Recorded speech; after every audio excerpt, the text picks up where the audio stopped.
हैं बेचारों को। इसमें हमारे को टैक्स लेना पड़ता है मजबूरी से, सरकार को ही हमारे को राशि नहीं देती।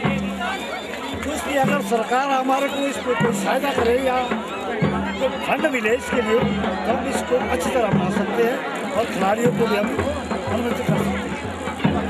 आप देख रहे हैं कि इस समय हम ऐसी भीड़ के बीच खड़े हैं जहां दूरगामी क्षेत्रों में, दूर दूर के क्षेत्रों में लोग यहाँ आ रहे हैं और इस मेले के लिए आप देख रहे हैं कि कितनी भीड़ है और एक सांस्कृतिक कार्यक्रम चल रहा है। इस सांस्कृतिक कार्यक्रम को लोग कितनी चाव के साथ हैं, लेकिन सरकार सुने देखा जाए कि एक तरफ तो सांस्कृतिक विभाग, हिमाचल प्रदेश सांस्कृतिक विभाग और सरकार द्वारा बड़ी बड़े भाषणों पे, मंचों पे नेताओं लोग एक बात कहते हैं कि सांस्कृतिक कार्यक्रम को, संस्कृति को बढ़ावा दिया जाएगा हिमाचल की, लेकिन दूसरी ऐसे दुर्गम क्षेत्र हैं, ग्रामीण क्षेत्र है जहाँ संस्कृति सच में छुपी हुई है, आज भी प्राचीन परंपरा जीवित रखी है, मगर सरकार के नाम पे फूटी कौड़ी यहाँ नहीं मिलती, ना कोई अनुदान राशि मिलती, ना प्रोत्साहित राशि मिलती। दूर दराज से लोग आते हैं, यहाँ पे खिलाड़ी लोग आते हैं, वो अपने ही सब कुछ, अपनी ही तरह की अपने पैसों पे खर्च करना। देखिए आप अपने पैसों पे इतने दूर से लगभग 200 किलोमीटर से एक सफ़र करते गाड़ियों से पैदल, और यहाँ तपती धूप में ये फिर भी अपने खेल का प्रदर्शन देते हैं। सरकार की लाचारी और जनता की मजबूरियाँ देखिए कि ये सरकार फूटी कौड़ी इनको नहीं दे रही और इस प्रतिभाओं को जो गाँव तक ही सीमित हो रह चुका है। सरकार को सोचना चाहिए, स्थानीय लोग की मांग है, सरकार को सोचना चाहिए इस बारे में कि इस लोकल कल्चर के लिए ज़्यादा से ज़्यादा महत्व दे। संस्कृति विभाग हिमाचल प्रदेश के कहीं ना कहीं दावे खोखले साबित हो रहे हैं, चाहे वो ग्रामीण क्षेत्र है, लेकिन लोगों का कहना है कि शहरीकरण के लिए आज की डेट में अगर एक कोई शिमला या रामपुर जैसे क्षेत्रों में जो सरकार ने रजिस्टर्ड की है ऐसे उत्सव, वहाँ करोड़ों रुपए का खर्च होता है, लेकिन जो असली प्रतिभाएं ग्रामीण क्षेत्रों में है उसके लिए सरकार फूटी कौड़ी के नाम में 1 रुपया नहीं देती। इसके लिए सरकार को गंभीरता से ऐसे विषय पर सोचना चाहिए। क्या है जहाँ हम खड़े हैं, तो आप हमें परिचित करवाएंगे कि आखिर इस कार्यक्रम में ऐसा क्या है जो आप इतने दूर से यहाँ इस क्षेत्र में, दुर्गम क्षेत्र में पहुँचे? वैसे यहाँ पे मेरा भैया, वैसे मेरी मैरिज है, तो मैं इस परंपरा को जानती हूँ। हमारे देवताओं का है परंपरा है, और ये जैसे है हमारे बुजुर्गों की परंपरा है, इसलिए लोग यहाँ पे देखने के लिए ये जो ठोठा कार्यक्रम चला, इसको आप कितने पसंद करते हैं? बहुत पसंद करते हैं। इसलिए क्योंकि हमारे बुजुर्गों की प्राचीन परंपरा है, इसलिए हम इसको पसंद करते हैं, और इसलिए कि हमारे जो बच्चे आगे वाली पीढ़ी है वो भी इसे देखें, हम बच्चों को भी लेके आए। मैं किशोर से हूँ, आप एक युवा है, जुझारू हैं, और आप इतनी दूर से, कितना दूर पड़ता है आपका गाँव? सर हमारा पड़ता है यहाँ से मतलब कि 10-15 किलोमीटर दूर, 15-20 किलोमीटर के लगभग पड़ता है। तो यहाँ कैसे आए आप, किस साधन से यहाँ पहुँचे? सर बस ऐसे ही पैदल ही आए हैं। आप इतनी दूर से 20 किलोमीटर चल के आए, यहाँ किस लिए आए? इस आखिर इस संस्कृति में ऐसी चीज़ छुपी है? सर बस से ये चीज़ छुपी है कि ये हमारी प्राचीन सभ्यता है जो हमारे बुजुर्गों से लेकर ये छुपी हुई है, क्योंकि हमारे बुजुर्ग भी इस चीज़ को मानते थे कि ये मतलब कि कौरव और पांडव से लेकर बोलते भी कौरवों का जो है शाती दल होता है और पांडवों का पाशी दल होता है। ये मतलब कि 2 चीज़ें ऐसी होती है कि मतलब कि इससे लेकर ये छुपी हुई है चीज़, मतलब कि अच्छे तरीके से मतलब कि ये संस्कृति है सर हमारी। आपको क्या लगता है, क्या आपका मन भी इनको देख के खेलने को करता है? सर करता तो है, पर क्या करे, इतना कलेजा नहीं है हमारे पे। कोई और बोलेंगे आप?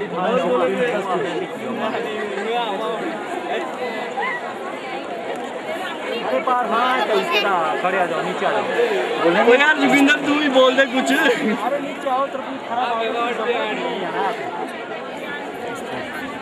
सर पता क्या बोलोगे? जिस कल्चर को यहाँ दे सकते हैं, इस कल्चर से आप क्या सकते हैं, युवाओं के लिए किस तरह का मैसेज है, किस तरह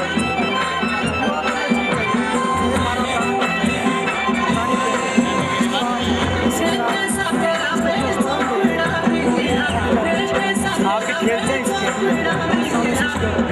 आपको क्या महसूस होता है कि बुजुर्गों द्वारा जो प्राचीन धरोहर छोड़ी गई है यहाँ पे, आप क्या जानते हैं, क्या आप जानते हैं इसको, क्या मानते हैं, किस तरह से जोड़ते हैं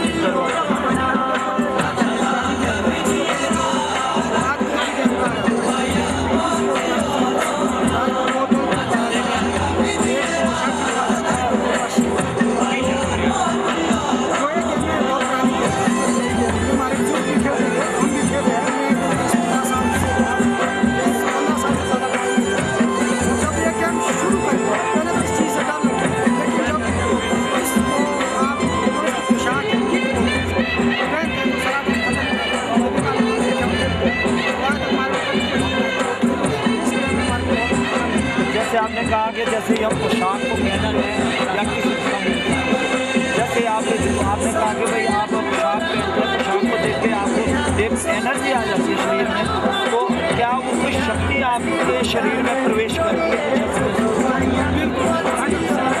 जब हम उस पोशाक को पहनते हैं या अपने देवी का नाम लेते हैं तो हमारे अंदर नई ऊर्जा पैदा हो जाती है, इससे हमारा असर आता है खत्म हो जाता है।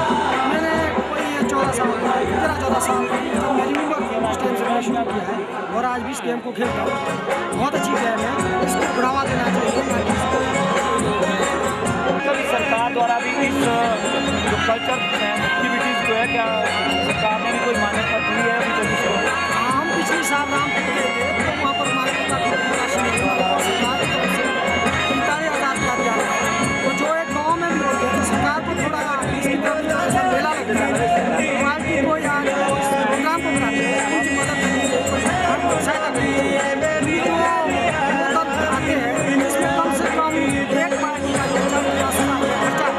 तो मैं सरकार से ये विनती करना चाहता हूँ कम से कम इसकी तरफ थोड़ा ध्यान दिया जाए, इस खेल को बढ़ावा दिया जाए।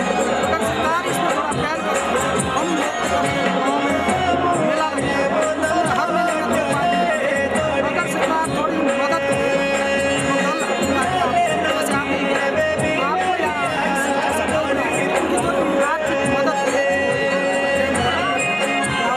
मतलब आप मानते हैं कि शहरीकरण को लेकर अगर बात की जाए, एक अगर शिमला जैसे क्षेत्र में तो वहाँ सरकार करोड़ों रुपया खर्च करती है, लेकिन ग्रामीण क्षेत्रों को फूटी कौड़ी तो कहीं ना कहीं भाषा एवं संस्कृति विभाग के दावे खोखले साबित हो रहे हैं। इस चीज़ को आप मानते हैं और युवाओं की जो प्रतिभा है उस मात्र ग्रामीण क्षेत्रों तक सीमित हो जाती है।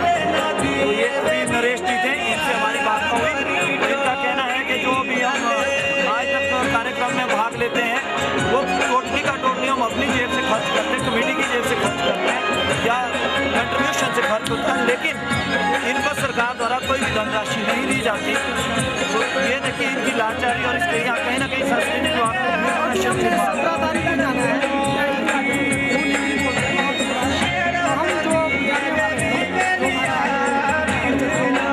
बातें यंत्रों को उसके लिए हमारे को 10-15,000 जेब से खर्च नहीं करते। जो इसके लिए बूथ का नियम और एक शनिवार बनाते हैं, बूथ का जो हमारे को 5,000 का मिलता है और जो फिल्म बनाते हैं वो 1,500 का मिलता है। एक आदमी का कम से कम जाते हैं, हमारा एक लाख के आप नरेश जी जो देख रहे हैं कि अभी यहाँ एक मेले में ये दुकानें लगी हैं और इस दुकानों से हो सकता है लोग बीमार हो, तो क्या कमेटी द्वारा कभी इस चीज़ का प्रयास नहीं किया गया इसको रोकने वगैरह के लिए? आपने कहा कि आप 17 तारीख को जा रहे सब कुछ हमने करना है, तो जब आप देखते हैं कि भाई आपको धरने वगैरह में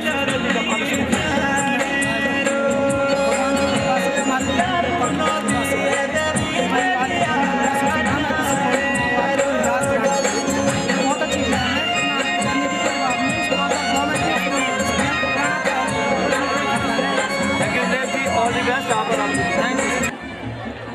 मेरा नाम दिलीप सुमन है और मैं देना का स्थानीय निवासी हूँ।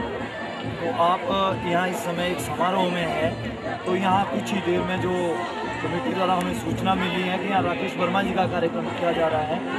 तो ये विधानसभा क्षेत्र चौपाल है और आप भी लगभग चौपाल विधानसभा क्षेत्र से जुड़ चुके हैं, तो आप राजनीति की दृष्टि से इसको किस तरीके से आकलन कर रहे हैं? राजनीति की दृष्टि से ये बहुत ही महत्वपूर्ण दौरा है। जैसा कि राकेश वर्मा जी ने चौपाल विधानसभा क्षेत्र से चुनाव लड़ने का ऐलान कर दिया है, तो मैं समझता हूँ ये उनके लिए एक बहुत अच्छा प्लेटफॉर्म है। तो क्या राकेश वर्मा जी मूड बना चुके हैं यहाँ से? बिल्कुल बिल्कुल बिल्कुल उन्होंने अपना बिल्कुल तय हो चुका उनका चौपाल निर्वाचन क्षेत्र से चुनाव लड़ना और उन्होंने अपने आप को पूरी तरह से तैयार भी कर दिया। सुमन जी, माना जाता है कि चौपाल क्षेत्र में नेताओं की इतनी तादाद है कि जितनी हम सूची पढ़ते जाएंगे वो शायद समय अधिक लग जाएगा, तो क्या ऐसे घमासान में क्या आपको लगता है कि ये चुनाव बड़े कांटे की टक्कर साबित हो सकता है? बिल्कुल बिल्कुल चौपाल क्षेत्र से खास करके राकेश वर्मा का जो इमेज बनी है यहाँ पर वो एक विकास पुरुष की है और लोग उनको बुला के स्पेशली उनको बुलाया गया है इस निर्वाचन क्षेत्र में और ताकि यहाँ का जो पिछड़ापन है उसको दूर कर सके। वर्मा जी की जो इमेज है एक विकास पुरुष की मानी जाती है। आप क्या मानते हैं कि जो चौपाल की लगभग 54 पंचायत से हैं और लगभग आप 14-15 पंचायतों से आप लेके आए हैं वहाँ से, तो राकेश वर्मा को ही क्यों चौपाल की जनता?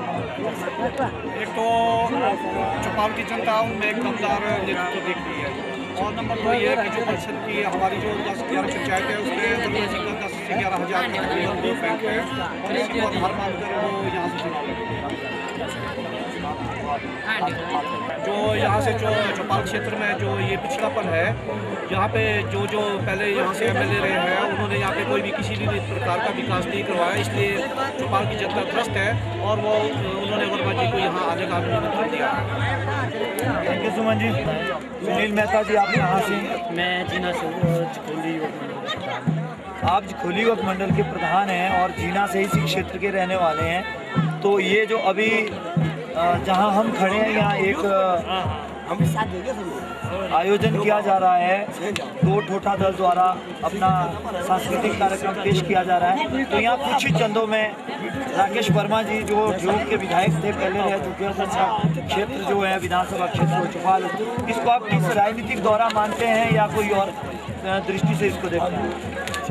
एक्चुअली इस चीज़ को पूरा क्लियर तो नहीं कर सकते कि राजनीतिक दौरा है, पर एक्चुअली जो भी चौपाल की हालत है वो एक ये है कि लीडर की यहाँ खोज हो, तो हम चाहेंगे कि राकेश वर्मा जी भी एक इफेक्टिव लीडर है, प्रगतिशील है, विकासशील है, और शायद ये हो भी सकता है कि राजनीतिक दौरा हो, पर हमारी खोज यही है कि हमारे पे राकेश वर्मा जैसा नहीं। अगर राकेश वर्मा के इस दौरे को अगर राजनीतिक दृष्टि से देखा जाए कि उनकी पंचायतें भी यहाँ आ चुकी हैं और वो खुद भी उन्होंने लगभग किसी न किसी मंच से वो ऐलान कर चुके हैं कि वो राजनीतिक उसको कि भाई मैं चौपाल से इलेक्शन लड़ने का मन बना चुका हूँ, तो आप इसको राकेश वर्मा जी के इस दौरे को और उनके चुनाव लड़ने से किस तरह की वो मानते हैं कि क्या राकेश वर्मा चौपाल से चुनाव लड़ेंगे?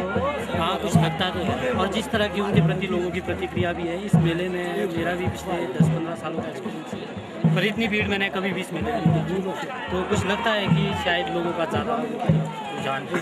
सुनील जी, आप मानते हैं कि भाई राकेश वर्मा की वजह से ये भीड़ यहाँ उमड़ी है और उनके इस दौरे के लिए यहाँ भीड़ उमड़ी है, तो क्या आप ये भी मानते हैं कि चौपाल माना जाता है कि हिमाचल प्रदेश में सबसे ज़्यादा लीडरशिप जो क्वालिटी है वो चौपाल के अंदर है, तो क्या चौपाल के लीडर उनको एक्सेप्ट करेंगे? एक्चुअली एक्सेप्ट तो लीडरों ने तो क्या करना होता है, ये तो हम आप लोगों ने या पब्लिक ने करना होता है इसको, कि अगर कोई मतलब विकासशील है, काम करने वाला है, तो ये लोगों पे डिपेंड करता है। स्थानीय विधायक सुभाष चंद्र मंगलेट 10 सालों से इस क्षेत्र का नेतृत्व कर रहे हैं, तो ऐसा क्या कारण है कि एकदम जनता किसी थर्ड पर्सन को यहाँ एक्सेप्ट करे? एक्चुअली मंगलेट जी रूलिंग पार्टी में रहे, पर उन्होंने कोई भी यहाँ के लिए काम नहीं किया, इसलिए एक साल में खोज चल रही है कि कोई अच्छा लीडर मिले, तो ये शायद प्लस पॉइंट क्या आपको लगता है कि राकेश वर्मा जी इस क्षेत्र का विकास करेंगे या चौपाल? हाँ, पक्का डेफिनेटली। क्यों? क्योंकि उनके अंदर है एक काम। कैसे? आने वाले समय में उनको एक CM के रूप में भी देखते हैं कि और माननीय वीरभद्र के बाद हुई एक दमदार मतलब CM की दावेदारी। Thank you Sunil ji. देखिए कितनी बड़ी बात सामने आई है, युवा नौजवान एक कहावत के रूप में सामने ले आ चुके हैं कि राकेश वर्मा कहीं ना कहीं CM की दावेदारी भी है, तो इससे क्या माना जा सके कि राकेश वर्मा आने वाले चीफ मिनिस्टर के रूप में भी वहाँ पर हिमाचल से क्या एक चेहरा सामने आएगा? मैं Rajesh Radai, camera man DR Sharma ji के साथ।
राकेश वर्मा जो हमारे पड़ोस के ही हैं, ये ठियोग निर्वाचन क्षेत्र से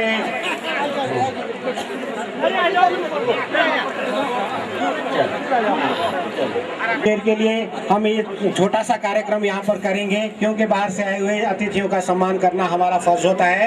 हम बहुत ज्यादा लंबा समय नहीं लेंगे, क्योंकि लोग मेला देखने आए हुए हैं यहाँ इतने दूर दूर। थोड़ी